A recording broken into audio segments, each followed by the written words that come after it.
Good afternoon and welcome to the premiere edition of the Blitz Bit, which is accompanying the Empire-Tribune's new The All-Out Blitz that comes out each Thursday this football season. We're shooting this live here at Jake and Northeast Cafe, where they specialize in chicken fried steak and waffle fried potatoes. You can come down and join us here each Wednesday afternoon as we film the Blitz Bit.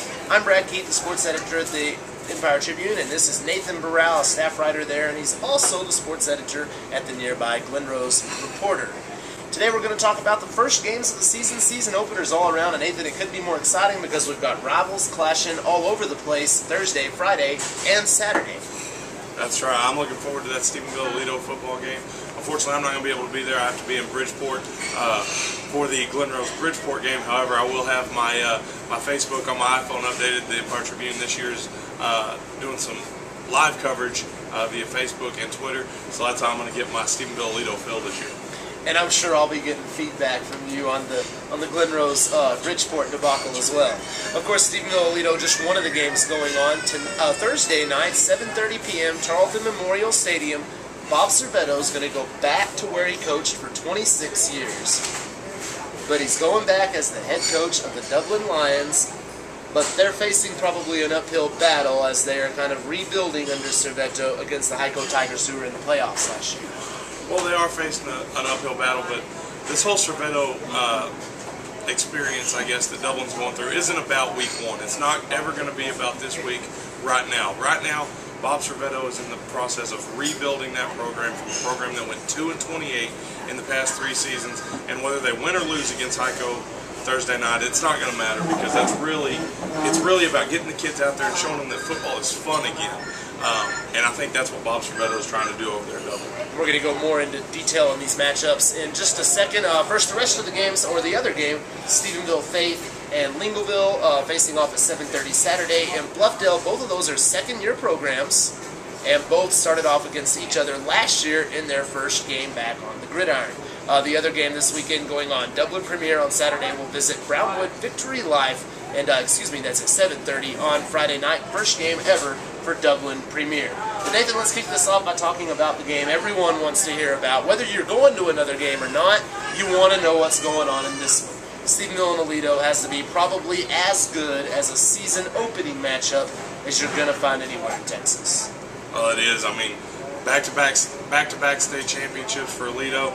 The two toughest games they played all last year were against Stephenville, and with Avion Edwards in the backfield, it's Avion Edwards versus Jonathan Gray, the matchup everybody's been waiting to see.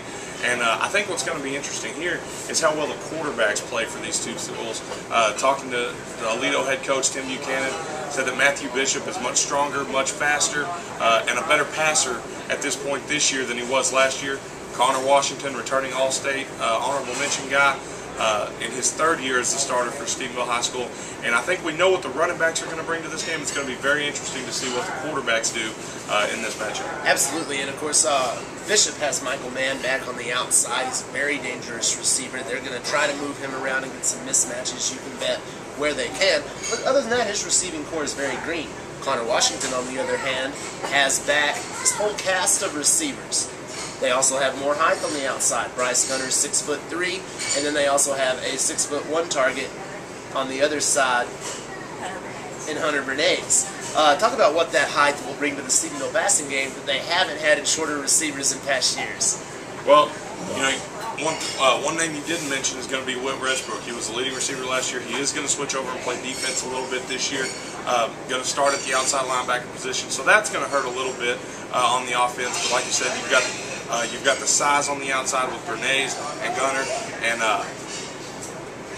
and that's really just going to give Connor Washington just a whole other depth of what he can do as a quarterback, because it's going to give him that ability to throw those jump balls in the corner of the end zone and maybe get those bigger, more physical wide receivers a chance to get some one-on-one coverage on the outside. And of course, Trent Morrison will be going over for the middle of the Jackets. The real question for this team is at the offensive line. No returning starters up there. All 5 seniors graduated. Some issues with Cody Hook out with an illness. Trevor Stevens, last I heard, was 50-50 to play Friday night with an MCL sprain. It's a green bunch up there. Joseph Gillespie said that bunch impressed him against Granbury last Friday night in a scrimmage. But it's a lot different when you're going against Aledo in a game scenario. With all due respect to Coach Gillespie, Granbury's not Aledo. So it's going to be very interesting to see how well this green group fares against that tough Aledo defensive line. And one thing we've got to keep in perspective too is no matter how Stephenville and Aledo pan out week 1, because we know it's going to be physical, we know it's going to go down to the wire, this one is just week 1. It's not district, it's not playoffs, it's just week 1. And so I think this will be a great test for this young offensive line to get a chance to go up against that Aledo defensive line and maybe make them more prepared when the playoffs roll. Joseph Gillespie said this morning at the Chamber Scrambler at Newman Hall this morning, held by the Chamber of Commerce, that they may have the best, Stephenville may have the best set of linebackers he's ever known them to have. That's a bold statement, first of all, but returning first-team All-State Peyton Giebler, All-State safety Holton Westbrook moves down to linebacker. Whit Westbrook, who don't worry about the size issue. He's going to play downhill at one of the outside linebackers. And then Jordan Jones is playing linebacker, and he's the 100-meter champ at 8'4". This group will have some speed, and they'll be led by Giebler, who had 146 tackles a year ago. Well, what makes that an even bolder statement is the fact that he lost an all-district linebacker in Tyler Floyd, who's out for the season with a shoulder injury. And don't forget that all-state linebacker in Jared Slimmons. That's true. We can't forget about Jared Slimmons, who's graduated and since gone on. But that's missing 2 really good linebackers, but yet you can still say that. So that says a lot about Giebler and Westbrook and what they bring to the table. And I think that defense is going to be something that's really going to be a strength of the Stephenville Yellow Jackets, especially in this one, having to stop Jonathan Gray. And, you know, as is the case every time you play Aledo with Jonathan Gray in the backfield, you're going to have to make the quarterback beat you. And it's going to be up to those linebackers to stop Jonathan Gray. Real quick, and then we'll move on to the other games. Aledo's offensive line versus Stephenville's defensive line. This could be the deciding factor, quite possibly. Michael Wilson, 6'6", 270, committed to A&M. They've got some other starters up there. Buchanan said they're doing a lot more with that group than they were at this time last year. That's going to be a key deal there. Cody Ferguson at one end for Stephenville. Jonah Noah is young but very impressive at the other. Big Austin Brown in the middle. But none of them have been regular starters on a week-in, week-out basis, and it is legal. Well, they're going to get their absolute toughest test of the season so far. Michael Wilson, just an absolute monster, 6'6", 270 pounds. I believe he's going to Texas A&M when he's done with his high school career. Going to be an absolutely tremendous test for these young defensive line. But again, it's only going to make these guys better for the upcoming season, getting them prepared, because I guarantee you they're not going to see a lineman like this the rest of the way in their schedule. And I'm not going to harp on this because everyone knows who they are, but the running backs for both teams, of course, Avion Edwards, a 3-way all-state selection in his career. Special teams, check. Safety, check. Running back, check. He's done all 3. And Jonathan Gray, one of the highest recruited players in the nation, verbally committed to Texas. Everyone knows the records. He's quite an impressive young man. You know, I wouldn't, as good as Jonathan Gray has proved to be, I wouldn't put it past Avion Edwards to maybe be the best overall. I definitely wouldn't put it past him to be the best overall athlete in the game, in this game between these 2 schools. But I mean, it's been yet to be determined what kind of running back he can truly be. I mean, he was kind of thrown into the fire in that position last year. He was recruited as a safety. That's where he's going to go play college football at Baylor University when his career's over. And it's going to be interesting to see the battle between these 2 tremendous athletes. Absolutely. That's Stephenville and Aledo, 7:30 Friday night at Charlton Memorial Stadium. Now let's talk a little bit more about Dublin and Heiko. Sabeto's opener, the Heiko Tigers, moving Alex Sykes to quarterback. Not many regulars back on both sides of the ball for the Tigers. Well, not many. They've got 2 in particular. Alex Sykes, you've already talked about moving to quarterback. A.J. Needham is going to be another one. Tight end, defensive end. So that really kind of gives Sykes a security blanket, I guess, to throw to. Needham's a big young man with great hands, can go up and catch the football.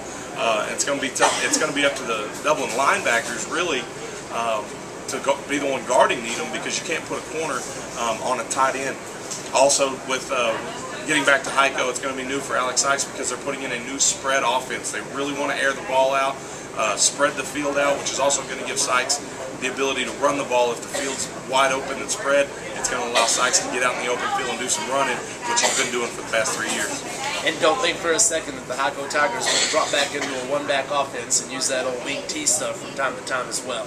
Hey, and another one, Saturday night, Lingleville, Stephenville Faith, 7:30. Stephenville Faith does have a home stadium this year, and they will have several home games at that new field. They're using Bluffdale's Junior High 6-man field, and that's where they'll open against the Cardinals. second-year programs. Last year they were all a little wide-eyed, probably going to be a little higher caliber football in this opener, being that they have a year of experience now. Well, they will, and honestly, I've got to give the edge here to Lincolnville just for the sole fact at the quarterback position. Stephenville Faith last year had an all-state quarterback and safety in Colton McCabe. He's since gone on to Howard Payne University to play out there. And so it's going to be really hard to replace that. They brought in a freshman in Shad Cole who's going to play safety and quarterback for them. But where the edge goes to Lincolnville is they returning a quarterback in sophomore Robert Frank Vandenberg, and that's going to be the edge. He's got 11-man size and 6-man quickness, according to head coach Justin Del Bosque. And it's going to be, I think when it all comes down to it, it's going to come back to the play of the quarterbacks, because they both got tremendous running backs. Chris Carter for Lincolnville, Daniel Winkler for Stephenville Faith. So I think it's going to come down to the play of the quarterbacks. Got to give the edge to Lincolnville. I'll throw one name at you. Addison Hunters for Lincolnville, and Coach Del Bosque says he's a great player at this level. Scored twice against number 10 ranked Cherokee in a scrimmage. That could develop into a special little connection there, Van Crenenberg to Addison Hunters. So watch for that as the season goes on. Dublin Premier, how excited do those guys have to be? They're going to Brownwood Victory Line. Very first game. I think I just envision every one of them looking like 7th graders putting the pads on for the first time when they kick that ball off. Well, some of them have played football before, and talking to Coach Short, that some of them actually didn't look too surprised when they put the pads on and scrimmaged last weekend for the first time. The Lemus brothers, Pablo and Leo, had a great scrimmage last weekend, and I think they're going to turn some heads, and they're really excited. They better be ready to go, because they've got some 6-man powerhouses on that schedule of theirs. Absolutely, they do. That's Dublin Premier at Brownwood Victory Live. That one's on Friday night. Also, Stephenville and Aledo Friday night, of course, 7:30 at Charlton Memorial Stadium. The same place where Heiko and Dublin will kick things off all across the area tonight at 7:30. That's all we have this week for the Blitz Bit. We want you to stay with us and check it out again next week right here at Empire-Tribune.com. Special thanks to Jake and Dorothy's. You know they specialize in chicken fried steak and waffle fried potatoes. Check them out anytime right here on East Washington Street. And be sure to pick up a copy of the Blitz on Thursday in the Empire-Tribune.